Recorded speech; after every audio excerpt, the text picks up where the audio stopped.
प्रेक्षको, चौथ्या भागामध्ये आपण पाहणार आहोत की सुनील भुसार यांची आरक्षणाबाबतची नेमकी भूमिका काय. भुसार साहेब, एक असं सांगितलं जातं तुमच्या मतदारसंघामध्ये की आदिवासी आणि बिगर आदिवासी हा जो वाद लावण्याचा जो प्रयत्न केला त्याचा ठपका ठेवला जातोय एकतर राजेंद्र गावित जे खासदार आहेत त्यांच्यावर आणि सुनील भुसारा आमदार तुमच्यावर, की जे आदिवासी आणि बिगर आदिवासी म्हणजे एकाच रथाची दोन चाक आहेत, दोन्ही एवढे वर्ष गुन्ह्यागोविंदाने नांदतायत. मात्र मध्यंतरी जे मोर्चे निघाले ते बिगर आदिवासींच्या विरोधात निघाले आणि त्या बिगर आदिवासींवर टीका करताना नेत्यांनी म्हणजे असं सांगितलं गेलं की सुनील भुसारा हे सगळे ह्या मोर्चांना फायनान्स करत आहेत आणि म्हणून ओबीसी समाजाचा जो रोष आहे तो सुनील भुसारा यांनी ओढून घेतलाय का, हा माझा पहिला प्रश्न आहे. आता या आरक्षणाच्या विषयामध्ये जे काही मुवमेंट झाल्या, पेसा कायद्याच्या ज्या भरत्या निघाल्या होत्या त्या भरतीमध्ये 17 संवर्गाची पदं ही आदिवासींना राखीव आहेत असा कायदा, पेसा कायदा 2014 लागू झाला. आणि त्यानंतर मागील काळामध्ये ज्या काही भरती निघाल्या त्या भरतीमध्ये आपली जी बहुचर्चित भरती आहे आपली पालघर जेडपीच्या शिक्षक पदाची, त्यामध्ये आपले काही ज्या संघटना आहेत त्या आपल्या सुप्रीम कोर्टात गेल्या आणि त्यानंतर त्यामध्ये स्टे सध्या आहे त्याची कोर्टामध्ये सुनावणी सुरू आहे. आता त्याच्यानंतर ही भरती आता झाली म्हणजे मागच्या 3-4 महिन्यामध्ये. परंतु आपल्याला माहिती आहे की वसईचे माजी महापौर राजीव नाना पाटील यांनी या पेसा कायद्याच्या विरोधामध्ये किंवा त्याच्यामध्ये काही बदल करावेत आणि 17 संवर्गातली 100% पदं जी आदिवासी समाजाला राखीव आहे त्यामध्ये काही वाटा हा ओबीसी समाजाला मिळावा, विशेष करून विक्रमगड, वाडा, पालघर, डहाणू या तालुक्यांमध्ये असा एक सूर त्या ठिकाणी आला. आणि मग 2 बैठका आपण त्यामध्ये ओबीसी आणि आदिवासी समाजांच्या ज्या आपल्या संघटना आहेत त्यांच्या झाल्या. आमदार विनोद निकोले, आमदार राजेश पाटील, मी स्वतः, त्यानंतर मध्ये खासदार साहेब त्या ठिकाणी होते आणि त्यामध्ये यातून सुवर्णमध्ये काढण्याचाच चर्चा 2दा झाली. या मधल्या काळामध्ये ही भरती जी पेशाची झाली त्यानंतर परत आता एक 15-20 दिवसापूर्वी, महिनाभरापूर्वी जेडपी अध्यक्ष प्रकाश निकम, मी स्वतः, भालचंद्र ठाकरे साहेब यांच्या उपस्थितीमध्ये परत बैठक झाली की यातून मार्ग कसा काढायचा. पेसा कायदा लागू झालाय, तो केंद्र सरकारने लागू केलाय, सुप्रीम कोर्टाची हिअरिंग सुरू आहे, त्यामध्ये आपण एकमेकाबद्दल काही ऍफिडेव्हिट द्यायचं का किंवा आपण एकमेकाला काही गोष्टीच्या मान्य म्हणजे 50-50%चा जो काही फॉर्म्युला त्यांनी आता ठरवतायत, चर्चा त्याची होते, तो करायचा का, यामध्ये आम्ही पुढाकार घेतोय. त्या मिटिंगला मी स्वतः, आमचे सगळे आदिवासी आमदार आहेत ते हजर असतात आणि आता आम्ही आमदार झालो तर आम्हाला सगळ्यांनी मतदान केलेलं आहे. त्यामुळे ओबीसीच्या विरोधी भूमिका घेणं हे म्हणजे आमच्यासारख्या जे एज्युकेटेड लोक आहेत ते तरी घेऊ शकत नाही. आणि शेवटी हा एक तिढा आहे एखादा म्हणजे तशा मराठा आरक्षणाचा तिढा मुख्यमंत्री साहेबांसमोर आहे.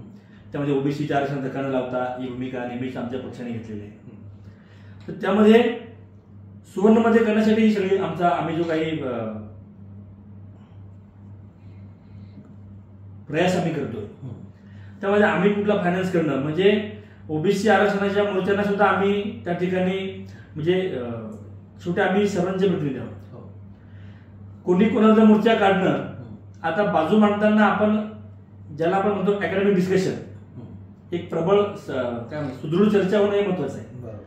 परंतु कोणी काही आरोप करत असेल तर अशी कुठल्याही फायनान्स करणं असेल किंवा काय करणं असेल तर आपल्याकडे ती पद्धत लोक उत्स्फूर्तपणे काही गोष्टी करतात. आता मराठा आरक्षणाचे जे मोर्चे निघाले किंवा आपल्या ओबीसी समाजाचे मोर्चे पूर्ण जे आता मेळावे सुरू आहेत ओबीसीचे आपले भुजबळ साहेब जे घेत आहेत त्याला कोणी फायनान्स करण्याची गरज नाही. त्या समाजातली मंडळी उत्स्फूर्त भावनेने मदत करतात लोक. त्यामुळे तसं विनाकारण कोणाचं खापर फोडायचं आणि आपल्या राजकीय जे आपले काही मनसुबे आहेत ते लोकांमध्ये पसरवायचे, असे काही लोक असे त्याला म्हणतो आपण काही केवळ प्रयत्न करतात. शेवटी मी ज्या ओबीसी सोबत आहे, जे ओबीसी माझ्या बरोबर आहे त्यांना माझी भूमिका माहित आहे ना. आणि सुनील भुसाराच्या कुटुंबाने म्हणजे आमच्याही समाजामध्ये पोट जाते आहे. वारली समाज आहे, कोकणा समाज आहे, माधवकोळी समाज आहे, कातकरी समाज आहे, त्याच्याही आम्ही कधी काही गोष्टी जातीयवाद पाळला नाही. आणि ओबीसी हाही विषय पाळला. सर्व जाती धर्माचे लोक माझ्यासोबत आहेत. मुस्लिम असतील, कुणबी समाजाचे असतील किंवा इतर जेवढे समाज आपल्या या जिल्ह्यामध्ये आहे. माझे वडील किंवा माझी आई किंवा आता मी, तर माझ्या कुटुंबावर कोणी जातीवादा शिक्का कधी लावला नाही, तो पुढे लागणार नाही. म्हणजे मी तुम्हाला अभिमानाने सांगेन की माझ्या कुटुंबावर कुणाचे 2 पैसे बुडवले, कुणाकडनं एक्स्ट्रॉन मनी घेतले, कुणाला वेठीच धरलं, हा आरोप कुणा सुनील भुसार करू शकत नाही. किंवा माझं नेचर किंवा माझं कॅरेक्टर याबद्दल कुणीही सुनील भुसारावर आक्षेप घेऊ शकत नाही. कारण माझं जे वागणूक आहे, माझी समाजामध्ये माझं जे काही व्यक्तिमत्व आहे, ते या 2 गोष्टींमध्ये मी जातीवाद मानत नाही, स्वतः कुठलाच मानत नाही. मी धर्मनिरपेक्ष माणूस आहे. त्याच्यामुळे ओबीसीचा विरोध तुम्ही केलेला नाही असं केलेला नाही. बरोबर. मी आपल्याबद्दल मी जाहीर सभागृहात म्हटलेलं आहे की मराठा आरक्षणाला पाठिंबा देताना दोघांच्या बाजू ऐकून घेतल्या पाहिजेत. ओबीसी आरक्षण धक्का न लावता मराठा आरक्षण द्या, जसं मी धनगरांबद्दल म्हटलं होतं. मला त्या प्रश्नावर येणार आहे की आदिवासी मध्ये धनगरांना घेऊ नका या संदर्भात तुम्ही एक उत्स्फूर्तपणे भाषण केलं. म्हणजे ते रात्री उशिरापर्यंत ते भाषण 12:30 वाजता चाललं आणि ते खूप लोकांनी अप्रिशिएट केलं. म्हणजे आमच्या चॅनलवर आम्ही टाकलं होतं, हजारो लोकांनी ते बघितलेलं आहे. नेमकी तुमची त्या बाबतीची भूमिका काय होती? माझं भाषण लोकांपर्यंत पोहोचून तुमचं मी मशालचे आभार व्यक्त करतो की इतक्या लाखभर लोकांनी ते बघितलं. आणि ती भूमिका खरं म्हणजे अशी आहे की धनगर समाजाला विजयंती म्हणजे भटक्या विमुक्त प्रवर्गामध्ये क प्रवर्गामध्ये एनटी ज्याला आपण विवेक ट्राईब म्हणतो, भटके विमुक्त, त्यामध्ये क श्रेणीमध्ये 3.5% आरक्षण आहे. आणि आदिवासी समाजाला आम्हाला जे आरक्षण आहे ते 7.2 आहे. आता 7.2 ज्यांना आरक्षण, आमच्या समाजाला आरक्षण आहे, त्यामध्ये एकूण जाती आहेत 45. आधी जास्त होत्या, 2 जातीमध्ये 2 जाती हे झाल्या, त्यामधून डिलीट झाल्या, आता 45 आहे. या 45 जमातीमध्ये 181 पोट जाती आहेत. आता आपल्याला साहेब माहित आहे की आपण नेहमी आमच्या समस्या या समाजाच्या, म्हणजे आमच्यातले बालमृत्यू, आमच्यातले माता मृत्यू या समाजातले आपण त्या नावाच्या देश पातळीवर ठेवता. आता अजून आमचा समाज किती मागे आहे हे मी तुम्हाला सांगायची गरज नाही. तुम्ही त्यामध्ये तुमचा खूप चांगला गाढा अभ्यास त्या ठिकाणी आहे. तुम्ही चांगलं त्यावर तुमचे अनेक व्हिडिओ त्यामध्ये, तुमचा खूप अभ्यास त्यामध्ये इतक्या वर्षापासून आहे. आता आमच्या समाजाला 60% आरक्षण असताना आमची अशी अवस्था आहे, आणि अशा अवस्थेमध्ये ज्यांना 3.5% आरक्षण ऑलरेडी आहे ते आमच्या समाजामध्ये येऊ पाहतात. म्हणजे काय, आधीच आम्ही नांदलेले आहोत, रंजलेले गांजलेले आहोत, आणि आमच्यामध्ये अजून एक वेगळा जो मोठा प्रवर्ग आहे, जो बलाढ्य आहे, आर्थिकदृष्ट्या सक्षम आहे, जागा जमिनींचा मालक आहे. मी माझ्या भाषणात म्हटलं की त्यांचा जो काही रहिवास आहे तो जो समृद्ध पट्टा आहे, पुणे, बारामती, सोलापूर, कोल्हापूर या भागामध्ये, जिथे आपण ज्या म्हणतो की पश्चिम महाराष्ट्राचा परिसर, बहुतांश धनगर समाज हा पश्चिम महाराष्ट्रामध्ये आहे, तो सुदृढ भाग आहे. तिथल्या लोकांनी ज्या डोंगरदऱ्यामध्ये जे लोक राहतात त्यांच्या भागामध्ये मागणी चुकीची आहे, आणि त्याला माझा विरोध आहे. धनगर आरक्षणाला ठामपणे विरोध केला, ठामपणे.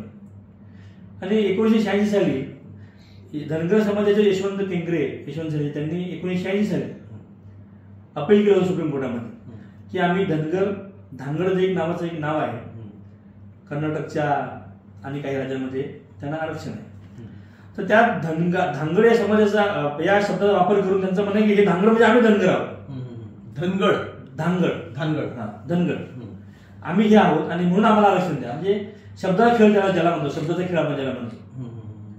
पण ते जो अभ्यास टाटा सोशल इन्स्टिट्यूटने केला, देवेंद्र फडणवीस साहेबांनी टीचिंग अहवाल घेतलेला आहे त्यांच्या मुख्यमंत्रीपदाच्या काळामध्ये, तो अहवाल का आणत नाही? 2 वेळेला हायकोर्टाने सांगितले तो अहवाल आम्हाला सादर करा. राज्य सरकारचा अहवाल आहे, त्यांनी अजूनही तो टीचचा अहवाल, Tata institute of social science, त्यांनी तो अहवाल रेडी केलेला आहे, तो अहवाल त्यांनी जाहीर करावा, ते करत नाही. याचा अर्थ असा आहे की धनगर हे धनगर नाहीत हे स्पष्ट त्यामध्ये आहे. तो अहवाल त्यांच्या विरोधामध्ये आहे, म्हणून तो टाळला जातोय. तुम्ही शेवटपर्यंत तुमची हीच भूमिका राहील की धनगरांना मी घेऊ देणार नाही? माझी भूमिका आहे साहेब, परंतु याच्यामध्ये सुप्रीम कोर्टाचा निकाल दिलेला आहे 86 ला की धनगर हे आदिवासीमध्ये येऊ शकत नाहीत, आणि 1986 सुप्रीम कोर्टाने तो फेटाळलाय अपील, त्यांचा अपील हो. कायद्याच्या प्रक्रियेमध्ये एक रेस ज्युडिकाटा नावाचा एक प्रकार, पुन्हा तोच अपील तुम्हाला करता येणार नाही. एकाच केसमध्ये एकाच न्याय झाला तुम्हाला तोच तुम्हाला पुन्हा न्याय मागता येत नाही. आणि सुप्रीम कोर्टात झाला. हो, हा सुप्रीम कोर्टामध्ये परत तो म्हणजे मागू शकत नाही. ते अपील त्याचं फिटाळ जे काय आहे ते फिटाळलं जाईल. प्रेक्षको, धनगरांना आदिवासींमध्ये आरक्षण पाहिजे आणि त्याच्या विरोधामध्ये सुनील घुसारा यांनी घेतलेली भूमिका ही पूर्ण देशभर गाजलेली आहे. विक्रमगड विधानसभा मतदारसंघामध्ये जे काही मोर्चे निघाले ते मोर्चे ओबीसींच्या विरोधात होते आणि त्या सगळ्या मोर्चांना फायनान्स सुनील घुसारांचा होता असा त्यांच्यावर आरोप होता. तोही आरोप त्यांनी खोडून काढलेला आहे आणि ओबीसींच्या विरोधात मी असण्याचा प्रश्नच नाही असंही त्यांनी जाहीर केलं.